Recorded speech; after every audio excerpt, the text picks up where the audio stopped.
This story is titled, My Girlfriend Rejected My Proposal, so I ended our relationship and kicked her out of the apartment. Hi everyone. Before we dive in, a quick favor. If you enjoy content like this, please hit the subscribe button. It's free, supports the channel, and makes sure you never miss out on amazing videos. Alright, let's get started. Hey everyone, I'm Ethan, 30 male, and I guess you could say I've been going through it lately. So here's the thing. A few weeks ago, I proposed to my girlfriend of 4 years, Brooke, 27 female, and it didn't go as planned. Actually, it went completely sideways. And honestly, I'm still trying to wrap my mind around what happened. Let me start with some background. Brooke and I met through mutual friends at this small barbecue. We hit it off right away. Same sense of humor, similar life goals, and she was just easy to talk to. Over the years, we built this life together. We talked about everything. Marriage, kids, our dream house. Brooke would get excited about wedding stuff, even when we weren't actively planning anything. She'd send me links to engagement rings she liked, or point out wedding venues when we drove by. It wasn't constant or over the top, but it was clear she wanted that life with me, or so I thought. Fast forward to this year, our 4th anniversary. I figured, okay, it's time to make it official. I started planning the proposal months in advance because I wanted it to be special, not just for her, but for both of us. I'm not great at this romantic stuff, so I got help from my buddies, Kevin and James. They've been my best friends since college, and they were hyped about the whole thing.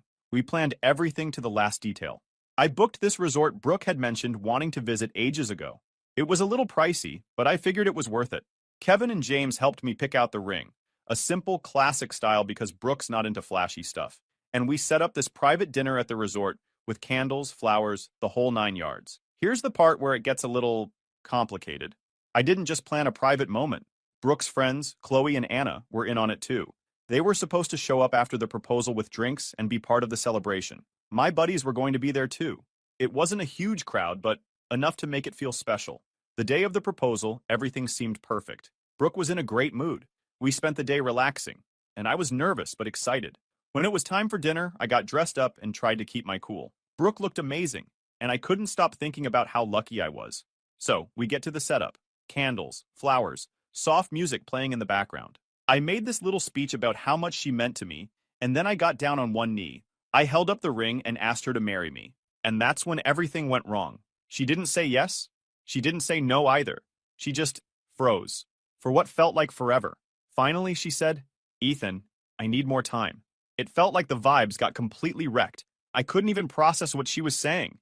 Her friends, my friends, everyone was there, and I could feel them all staring at us. I felt embarrassed, confused, and honestly, pretty hurt. Brooke started apologizing right away, saying she wasn't saying no. She just wasn't ready yet, and that she needed more time.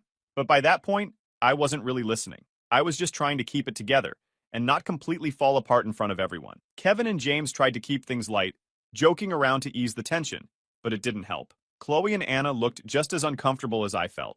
Brooke kept apologizing, and I kept nodding, pretending like everything was fine. But inside, I was a mess. We left the dinner early.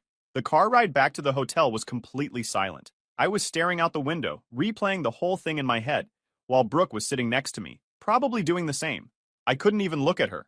When we got back to the room, she tried to explain herself again. She said she needed more time to think, that it wasn't about me, and that she just wasn't in the right headspace for a big decision like marriage. But none of it made sense to me. We'd talked about this stuff for years. She knew I was serious about her, and she'd always acted like she was serious about me too.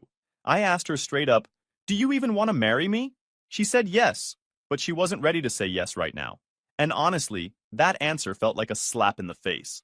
You either want to marry someone or you don't, right? It shouldn't be that complicated. We barely spoke the rest of the trip. I felt embarrassed, not just for myself, but for involving all our friends. It was supposed to be this beautiful, life-changing moment, and instead, it felt like a total disaster. When we got back home, things didn't get any better. I couldn't stop thinking about what had happened. Was it me? Did I move too fast? Did I miss some kind of sign that she wasn't ready? I started replaying our relationship in my head, overanalyzing every conversation, every moment, looking for something I might have overlooked. Brooke, on the other hand, acted like everything was fine. She'd bring me coffee in the morning, ask me how my day was, and try to make small talk, but it all felt off, like we were pretending nothing had happened. I didn't tell anyone about the proposal right away. Not my parents, not my coworkers, no one. The only people who knew were the ones who were there, and even then I didn't want to talk about it. I felt like such an idiot for thinking everything was perfect when clearly it wasn't. But I reached out to my sister Jenna. She's always been the bold one in the family, the type to tell you what you need to hear, not what you want to hear. I figured if anyone could give me some perspective, it'd be her. Little did I know, she was about to make things even more confusing. When I called Jenna, I wasn't even sure how to explain what had happened. It felt embarrassing to admit, like I'd somehow failed. But she could tell something was up as soon as I said, "Hey, you got a minute?" She didn't waste any time, jumping straight to, "What's wrong?" So I told her. All of it. The proposal, Brooke's reaction, the silence in the car afterward, and how awkward things had been since we got back. By the time I finished, I was pacing around my apartment, my heart racing like it had all just happened again. There was this long pause on the other end of the line, and I was bracing myself for Jenna to tell me I was overreacting. Instead, she said, "Ethan, I don't want to freak you out, but what Brooke did? That's kind of a red flag." I stopped pacing. "What do you mean?" She sighed. "Look, when a woman hesitates on a proposal, it's usually not just nerves. There's something else going on. Either she's not sure about you, or there's someone else in the picture." My stomach dropped. Someone else? Are you serious right now? I couldn't believe it. Like, how come she could be thinking of someone else after staying together for 4 years, and I'm being committed and actually proposed to her? "I'm not saying she's definitely cheating or anything," Jenna said quickly. "But think about it. You've been together for 4 years, Ethan. 4 years. She knew this was coming. It's not like you blindsided her. And if she's not ready now, what's she waiting for?" Her words hit me harder than I wanted to admit. I didn't want to believe Brooke could be hiding something like that from me, but I couldn't ignore the way Jenna's explanation made sense. Brooke and I had always been solid, or at least I thought we were. But now I was questioning everything. "Maybe I rushed it," I said, trying to defend Brooke, or maybe myself. "Maybe she really just needs time to process." "Ethan, come on," Jenna said, her voice firm. "Do you really believe that? You've been dropping hints for months. You booked a whole trip just to propose. If she wasn't ready, she should have told you before you got down on one knee in front of all those people." Jenna honestly had a point. Brooke had always been straightforward with me about what she wanted, or at least she used to be. Lately, though, things had felt different. I started telling Jenna about the little things that had been bothering me, how Brooke had been working late more often, how she'd started going out with her friends more, how her phone was always on silent. I hadn't thought much of it at the time because I trusted her. But now, with Jenna's words in my head, it all seemed suspicious. "Ethan, I hate to say this, but it sounds like classic girl code," Jenna said. "Girl code?" I asked, confused. "It's when a girl hesitates because she's keeping her options open," she explained. "She's not ready to commit to you because she's not sure you're the only one she wants." I didn't know what to say. The idea of Brooke keeping her options open had me going nuts. She wasn't just my girlfriend. She was my best friend, my partner, the person I thought I'd spend the rest of my life with. The thought of her hiding something like that from me made me feel sick. But at the same time, I couldn't just accuse her of something without proof. What if Jenna was wrong? What if Brooke really was just overwhelmed or scared? "I don't know, Jenna," I said finally. "It feels wrong to jump to conclusion. I mean, she's never given me a reason not to trust her." "Has she, though?" Jenna asked. "Think about it. Has she been acting differently lately?" I thought back to the past few months. The late nights, the weekends away, the guarded phone. It all seemed so obvious now, but at the time I'd brushed it off. I trusted Brooke. I truly loved her. I didn't want to believe she was capable of hurting me like that.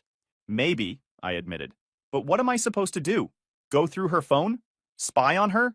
I feel that would be so stupid." "No," Jenna said firmly. "That's not who you are and it's not who you want to be. But you need to pay attention, Ethan. If there's something going on, she'll slip up eventually." I didn't want to hear it. I wanted Jenna to tell me I was overthinking everything, that Brooke just needed time and everything would be fine. But deep down, I knew she was right. Something was off, and I couldn't ignore it anymore. After we hung up, I sat on the couch, staring at the ring I'd planned to give Brooke. It was still in its little velvet box, untouched since that night at the resort. I can't believe I actually thought everything was all good when it clearly wasn't. What made it worse was how Brooke started watching me, like she was trying to read my mood or figure out what I was thinking. Whenever we were in the same room, I could feel her eyes on me. Sometimes she'd ask if I was okay, but it wasn't in a casual way.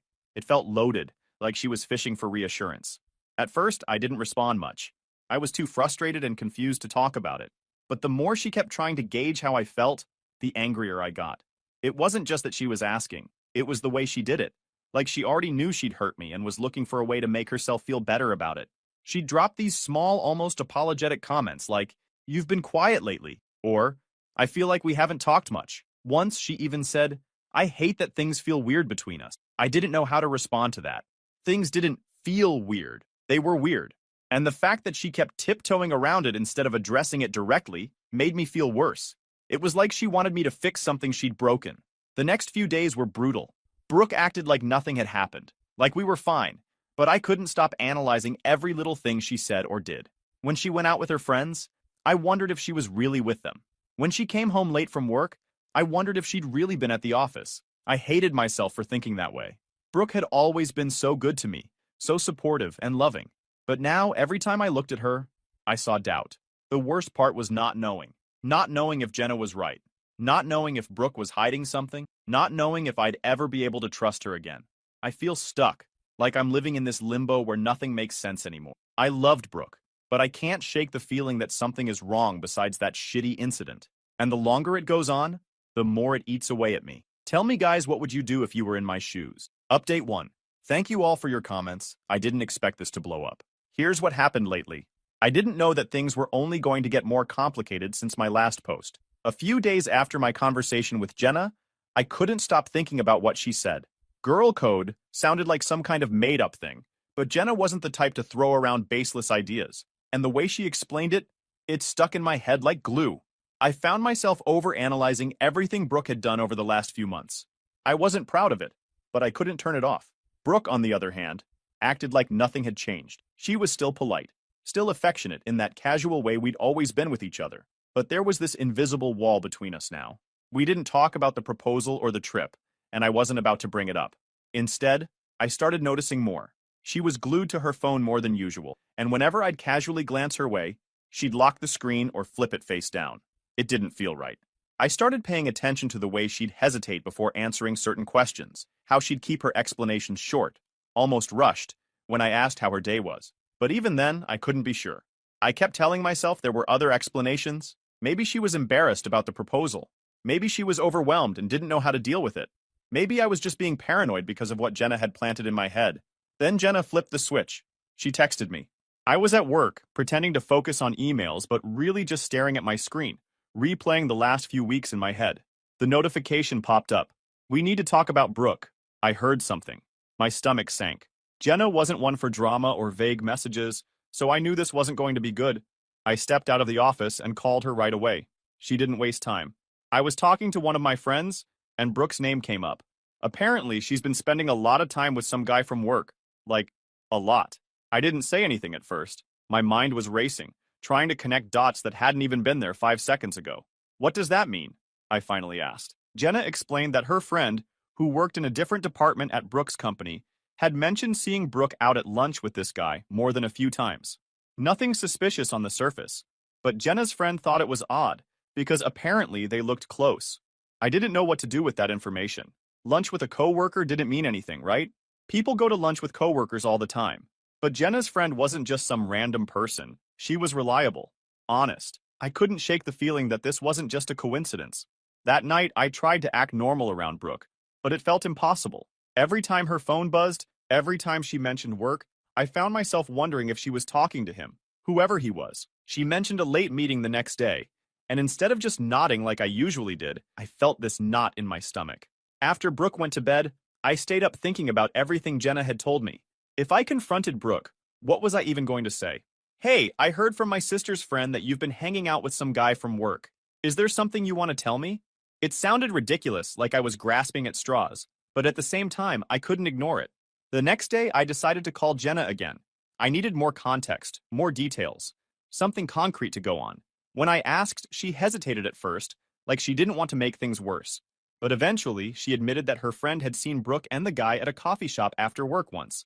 And it wasn't just any coffee shop. It was one Brooke and I used to go to all the time when we first started dating. That hit me harder than I expected. It wasn't proof of anything, but it felt intentional. Like a small piece of our life together had been used for something else, something that didn't include me. I started questioning every decision I'd made in the past few weeks. Should I have paid more attention? Should I have asked more questions? Maybe Jenna's girl code theory wasn't just some random idea. Maybe it was the explanation I didn't want to believe but couldn't ignore. By the weekend, I felt like I was losing my grip. Brooke had been distant all week, but not in an obvious way. She still smiled at me, still asked about my day, but there was this detachment, like she was going through the motions. Jenna texted me again on Sunday. You need to talk to her. If she's hiding something, she's not going to admit it unless you push. But I don't know how to push without crossing a line. I don't want to be the guy who accuses his girlfriend of something without evidence. At the same time, I can't keep pretending like everything is fine. I'm in a tough position, but I feel like soon I will make my decision. I'll let you guys updated. Update 2. Hey guys, first off, thank you for all the support and advice on my last post.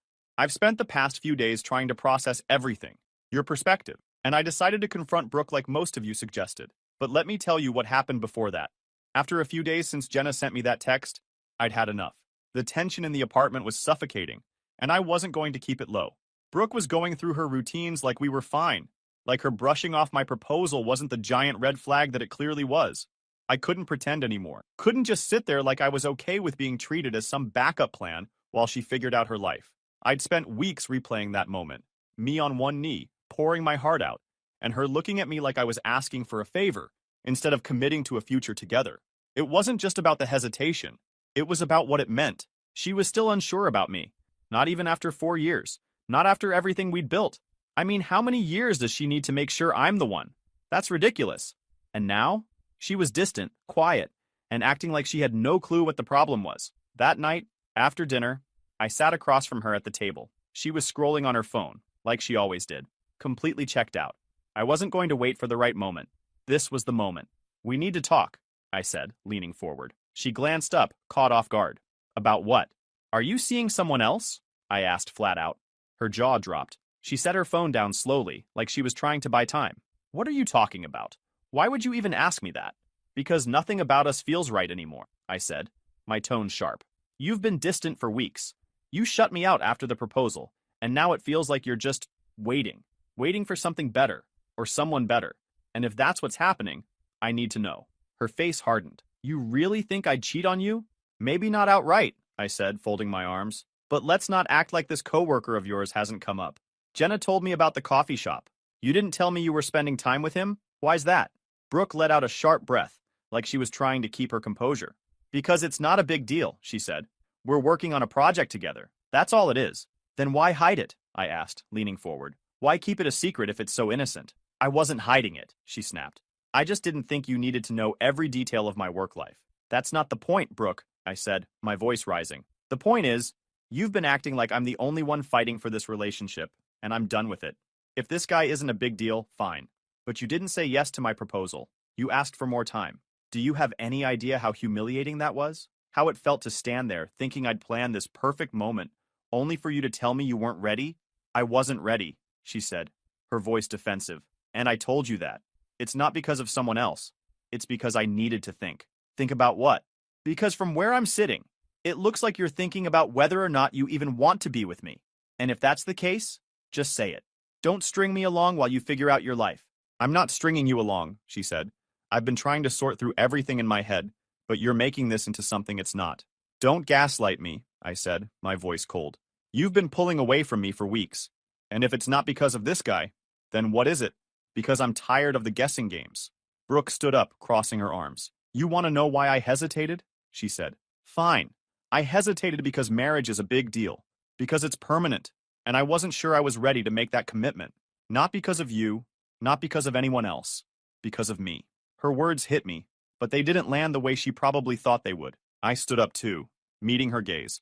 So, what you're saying is, after 4 years, you're still not sure about me?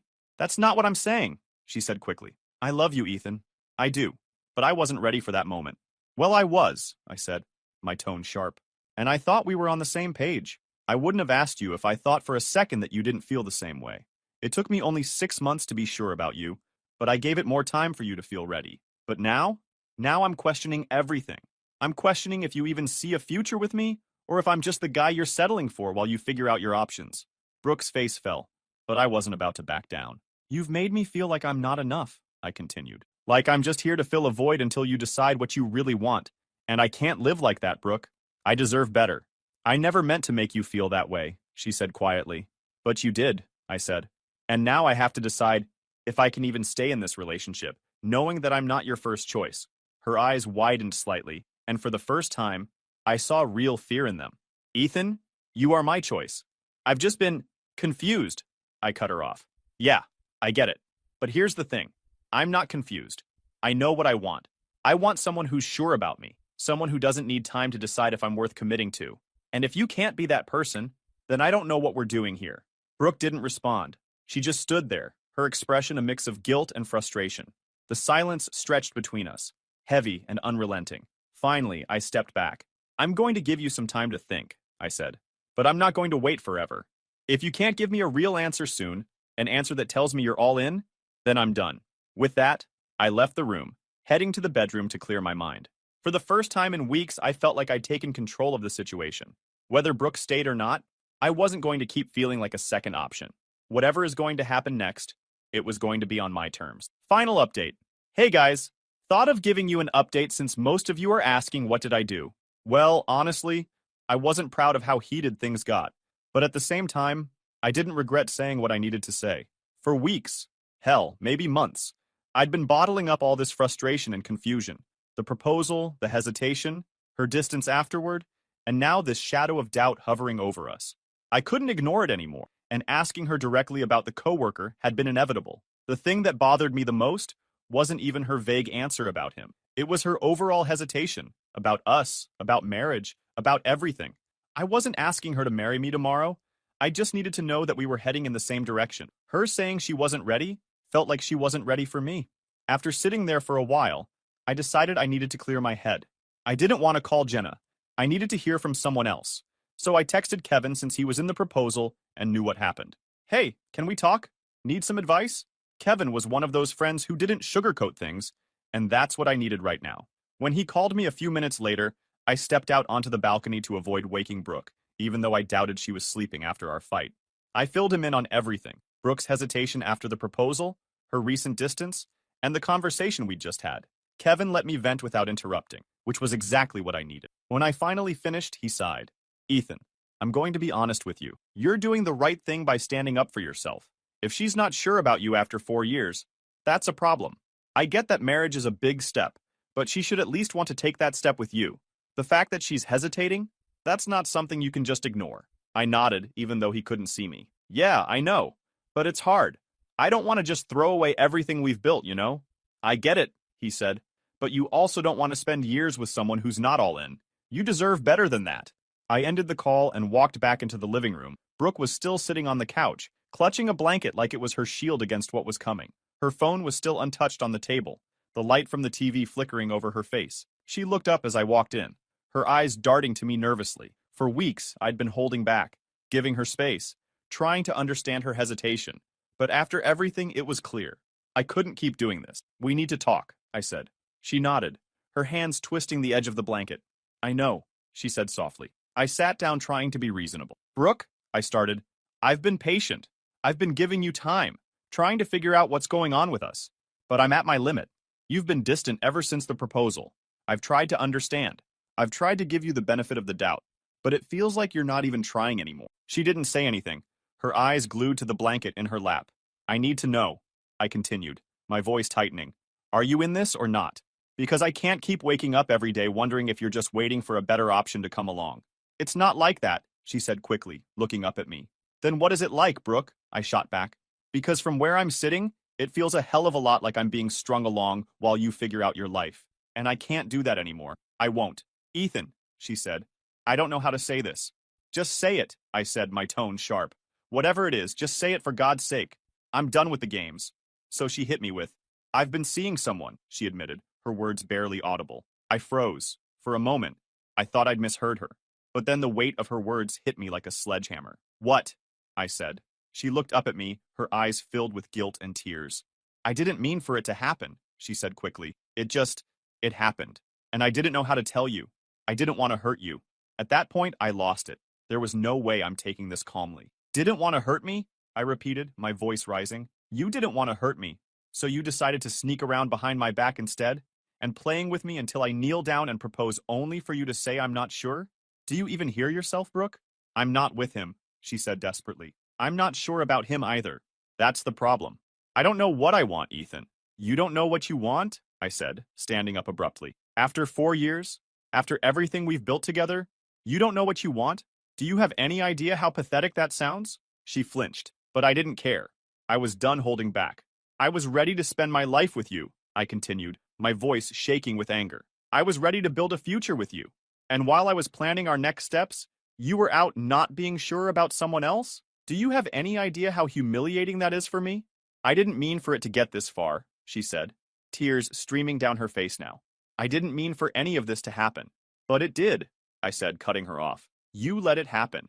And then you sat here day after day, pretending like everything was fine while you ripped this relationship apart behind my back. I'm sorry, she said, her voice breaking. Sorry? I said bitterly. You're sorry? Do you think that changes anything? Do you think that fixes the fact that you've been lying to me? That you've been lying to yourself? She didn't respond, just sat there shaking. I can't do this anymore, I said, my tone colder now. You're not sure about him? Fine. But the fact that you were even in a position to make that comparison tells me everything I need to know about where we stand. Ethan, please, she said, standing up now, reaching toward me. We can work through this. I'll stop seeing him. I'll do whatever it takes to fix this.